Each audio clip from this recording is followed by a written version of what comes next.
On va les éprouver comme on a éprouvé ceux qui les ont précédés. C'est comme ça, darul ibtila'at, la demeure des épreuves.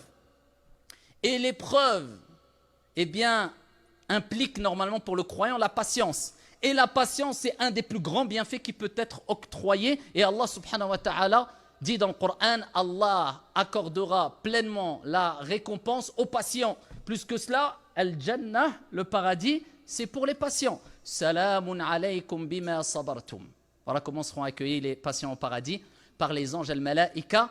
Salamun alaykum, que la paix soit sur vous. Bienvenue à vous pour la patience que vous avez eue. Al-shukr, ça se fait avec le cœur. Ça se fait aussi avec la langue. Comment on est reconnaissant avec la langue? En disant Alhamdulillah. Le prophète sallallahu alayhi wa sallam nous dit Inna afdala ibadillahi yawma al-qiyamati al-hammadoun. Les meilleurs des serviteurs d'Allah subhanahu wa ta'ala au jour de la résurrection sont al-hammadoun. C'est qui al-hammadoun? C'est pas celui qui dit, regardez le shem qui est utilisé en langue arabe, c'est pas celui qui dit une fois ou deux fois alhamdulillah. Non, ce sont celles et ceux qui ont dit énormément de fois, ils avaient pour habitude matin, midi et soir de dire alhamdulillah.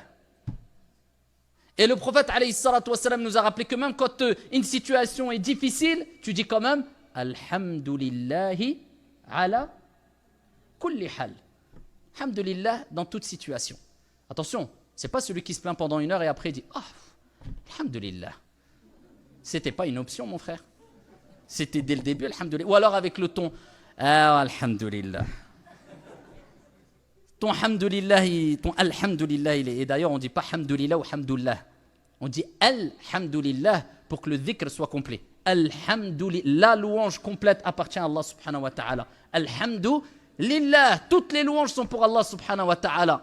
Même si c'est dur, parce que tu sais que pertinemment que le prophète alayhi salatu wassalam dit vrai, et le prophète alayhi salatu wassalam nous a rappelé que tout ce qui t'arrive, qui te touche comme épreuve jusqu'à l'épine qui te pique, eh bien, c'est une purification de tes péchés. Alhamdulillah.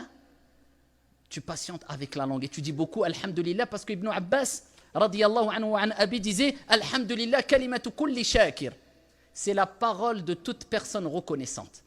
Et vous voyez la différence entre les croyants qu'on a connus, les générations de nos parents, et Dieu sait combien on en a vu lors de leur dernier instant de vie, sur leur lit de mort, lors des dernières minutes avant qu'ils quittent ce monde-là, combien j'en ai vu apaisé, serein, calme, qui dira ammi, alhamdulillah, hatili atallah, alhamdulillah. Wallahi, c'est un comportement qui, quand moi je médite, quant aux épreuves que j'ai vécues moi personnellement et les réactions que j'ai eues, pourtant c'était pas la mort. Et je dis, lui, il est face à la mort. Ajib, il est à quelques instants de la mort et il est serein, il dit alhamdulillah. Tu vois la puissance de la religion, la puissance de la foi. Alors que combien, vous savez que dans les hôpitaux, il y a des assistants, il y a des psychologues qui font le tour des chambres de personnes qui sont dans les derniers instants de vie pour les accompagner parce que c'est très difficile psychologiquement et autres. Mais moi, tout ce que j'ai vu parmi les musulmans, alhamdulillah, on le dit, alhamdulillah. Ouais, c'est ça la vraie force. C'est pas celui qui, toute la journée, il soulève de la fonte et il se croit fort. Je dis pas que c'est interdit, hein, mais c'est pas lui le vrai fort. Le vrai fort, c'est celui qui, quand il y a les épreuves, il flanche pas.